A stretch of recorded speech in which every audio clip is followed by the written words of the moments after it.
Direito imobiliário. Quais são as suas principais dúvidas sobre o tema?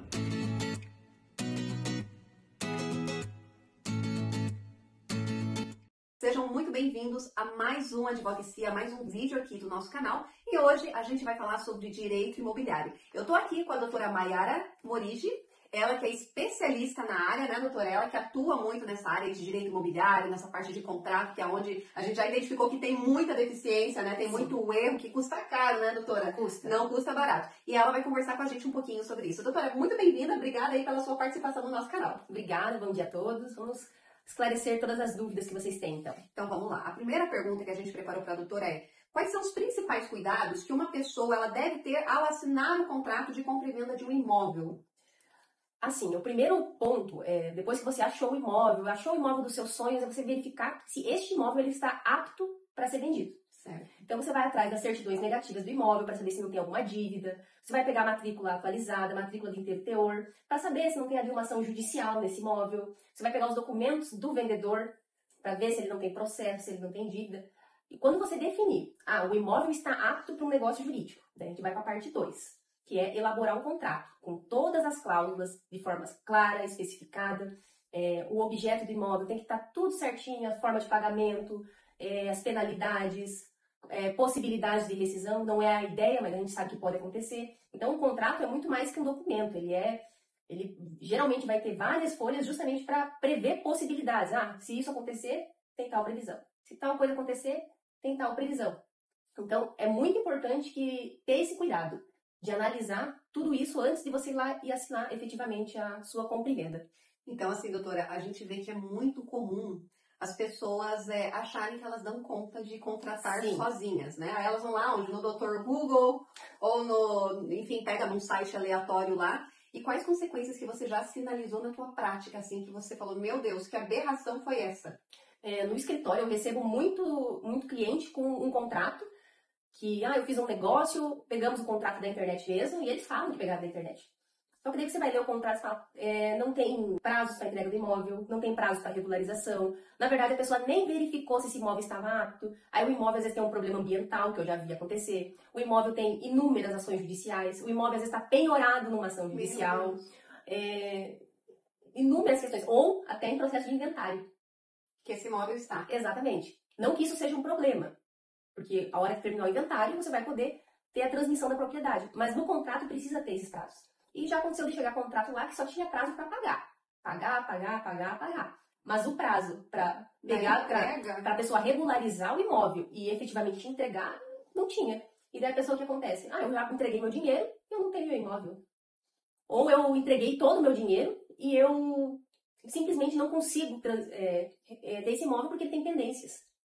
Imagine, né? A pessoa, assim, ela tem a ideia, a falsa ilusão de que a figura do advogado, nesse ponto, ela é desnecessária. Porque ele pensa, eu negociei as parcelas, eu sei qual que é o valor que eu vou pagar, vou colocar aqui uma data de vencimento e eu sei qual que é a escritura ali, vou colocar. Não é só isso, porque às vezes pode a pessoa até estar caindo num golpe até de má fé da outra parte, né? Existe bastante. Tá vendendo um imóvel lá que ele mostrou o terreno para você ali, mas esse imóvel já está comprometido, está com problema. Então, olha a importância de você investir em um advogado, especialmente num patrimônio, que é o que a gente estava conversando outro dia. Dificilmente serão patrimônios ali de valores baixos. A gente fala de 100 mil para mais. Na verdade, todo contrato ele tem um valor. Mas quando você fala de contrato de imóvel, então você já supõe que o valor desse contrato é superior a 100 mil. Pode ser 200, 300, 400, o céu é o limite. Mas vamos pegar de exemplo que a sua família está comprando um imóvel simples para você morar, vamos jogar 250 mil reais. Então vocês trabalham, vocês vão juntar o dinheiro, vocês vão fazer o movimento de vocês.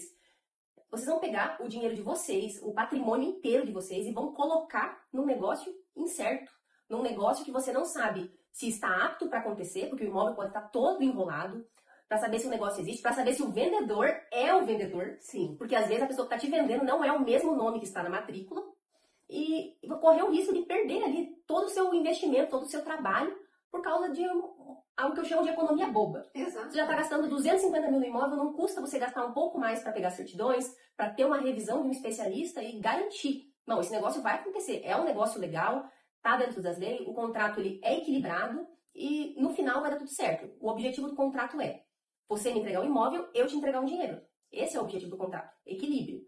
Então, é isso que nós, advogados, procuramos fazer. Um contrato equilibrado em que todas as partes vão ter direitos e obrigações. Não é só direito para um e dever para o outro. Que daí o contrato está errado. Então ele tem que ter um dos princípios do contrato, né, doutora Michele, é o princípio do equilíbrio. Com certeza. Tem que ser harmônico, tem que funcionar. Senão você, infelizmente, vai ter um prejuízo econômico. E ninguém gosta de saber que perdeu dinheiro, que teve um prejuízo econômico, que o sonho da casa própria virou um pesadelo. Então, gente, uma coisa que a gente sempre gosta de falar com vocês aqui no canal, busque sempre um advogado e, claro, um advogado da sua confiança. A doutora Maiara, ela é uma especialista, ela estuda sobre isso, ela vive sobre isso dia a dia da advocacia dela, né? Então, inclusive, contratos dessa natureza que chegam aqui para o nosso escritório, a gente passa para a doutora Maiara porque é uma especialista. Então, imagine, se nem nossa equipe aqui, que somos todos advogados, né? Todos advogados bem intencionados, não nos arriscamos a tratar de um assunto dessa natureza porque tem as suas peculiaridades, imagine o Google. Então, por favor, sempre busque um advogado, converse com o seu advogado ali sobre a questão de honorários, mas não deixe de investir, porque isso sai caro depois, tá? Sai caro depois. E se o direito imobiliário existe, é porque tem história. Ele não ia existir à toa. Então, existe porque tem história, porque tem muita gente lesada sofrendo com isso, tá? Inclusive, só para ressaltar, tá acontecendo muito golpe de imóveis. Por isso que é importante você pegar a matrícula atualizada. Que às vezes o fulano de tal tá te apresentando imóvel, mas na matrícula é outra pessoa. E eu tenho visto muitas notícias circulando aí na cidade de golpes imobiliários. A pessoa literalmente paga um sinal e o golpe, obrigada. O golpe ele é interessante porque os golpes eles estão cada vez mais perfeitos. Sim, eles vão incrementando, assim, vai cada vez mais fidedigno, né? Passou-se o tempo que o golpe era assim, foi só um fulano ali que não tem instrução que caiu. Hoje, pessoas muito instruídas estão caindo em golpe porque eles estão, a máfia, a quadrilha, ela está perfeita. Então, você sozinho para lidar com isso, pode ser que você esteja ali suscetível a cair numa armadilha, tá? Doutora, outra pergunta aqui que eu acho que é bacana a gente abordar. Quais são os direitos e os deveres de locadores e locatários no contrato de aluguel? Então, a lei de locações, se você parar para ler ela, você vai ver que ela é bem equilibrada. Eu digo que ela é bem democrática, ela tem direitos e deveres bem estabelecidos.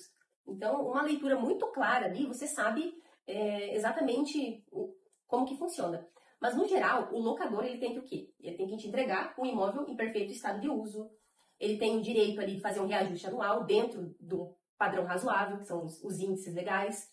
Ele tem o direito de vistoriar o imóvel, se ele achar que não está fazendo bom uso. E o locatário, ele tem o direito de receber o imóvel inteiro, de poder usar aquele imóvel plenamente, não tem incomodação e está sendo incomodado toda hora.